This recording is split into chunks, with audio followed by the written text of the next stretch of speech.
What's up, everyone? So, normally I stream today, but I thought in the light of recent news about how Sony has decided that in 2028 they will no longer be, you know, making physical games. I thought I gotta talk about it. I know a lot of people have talked about it by now, but I just, I was just like, why not throw my 2 cents into it? Because it's just, you know it, it's ridiculous how Sony thinks they can just be like, oh, guess what? I remember back when you had the option, for digital and physical. Well, guess what? Now you only have the option for digital. So, which would be fine, you know, if there was a guarantee that they, couldn't take it away, but we've seen over time that they can take digital games away. So, case in point, back in I don't remember how long ago it was, but back when I was still playing PS3, I had the digital copy of the Simpsons arcade game, and you know I played through it, beat it, whatever. But still, it was if I ever wanted to come back to it, it was there.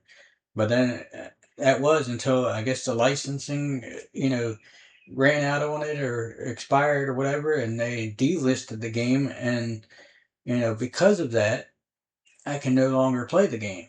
So I pay. I don't remember how much I paid for it, but it was. I think it was like $20 or something. I don't remember, but still, it's like they pretty much just stole $20 from me.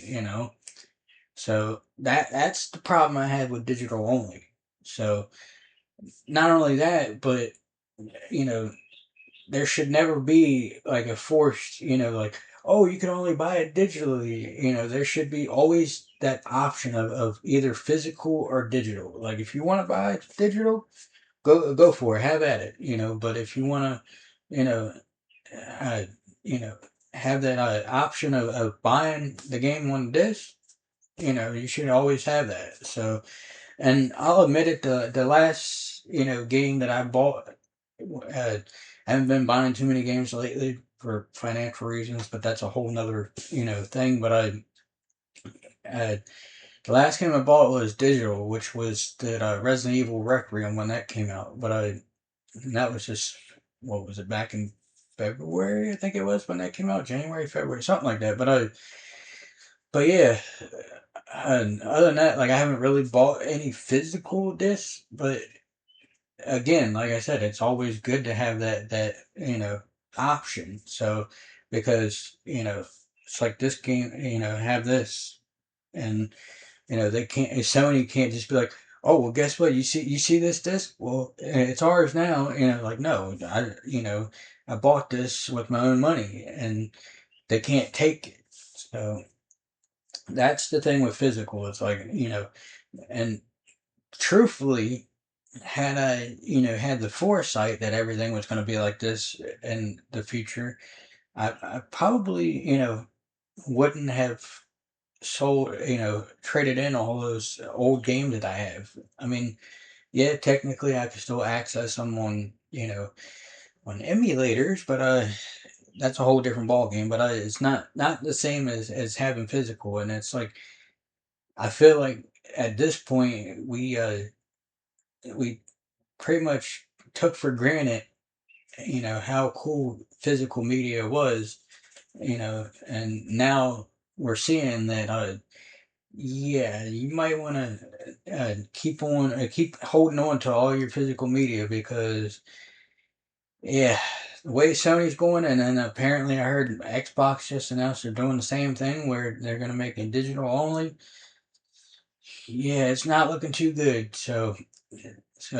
And again, you know, I wouldn't, have a problem with it, along with other people wouldn't have a problem with it if, you know, there was that guarantee that you'd always get to keep the game regardless of whatever happens. But there's not.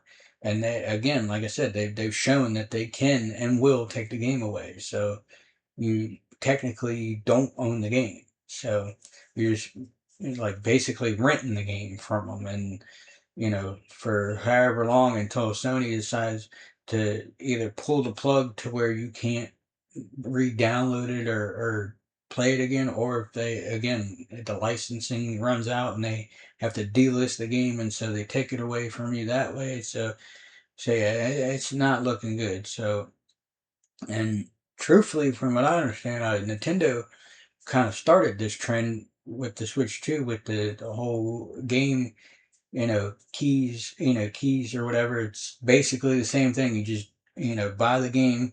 It's like in a package, and then it comes with a code to download the game onto the system. But I think it's slightly different, but I could be wrong. But obviously because I don't own a Switch, I've just heard about like everything about it.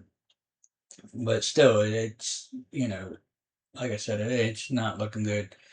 So hopefully, enough people will make a big deal about it that Sony would be like, yeah, maybe we shouldn't do this. So, and the irony about the whole situation is the fact that back when I think it was the Xbox One, was coming out, they announced that something about the games, like, I, it was still like physical games, but they had it like originally to where you couldn't, like, if you wanted to, it was like locked to the system, and you couldn't just be like, if you had a friend or whatever, you couldn't just be like, oh, here you go, you can borrow it, you know. But and Sony had an ad. I think it was 2015, because if I remember right, it was the same year that they announced the Final Fantasy VII remake. I think. Again, don't quote me on that, but they had that little commercial in the E3 press conference where they showed the dude, like, they poked fun at him and goes, here, this is how you can let your friends borrow the game. And now they're kind of backpedaling and doing the same thing, basically what Xbox was doing back then, except for, like I said, it's digital only now. So yeah, and needless to say, at that point, I think the PS5 is going to be the last console that I ever own. So, because this is, that on top of the fact that I heard that the PS6 is supposed to cost like $1,000. Yeah, no, that ain't happening, Captain. So that PS6 is about to be a PS Nope. So, anyways, if you're watching this over on YouTube, because I'm going to be posting on everything, if you're watching it on YouTube and you like what you saw, make sure you hit that like button and subscribe. Thanks.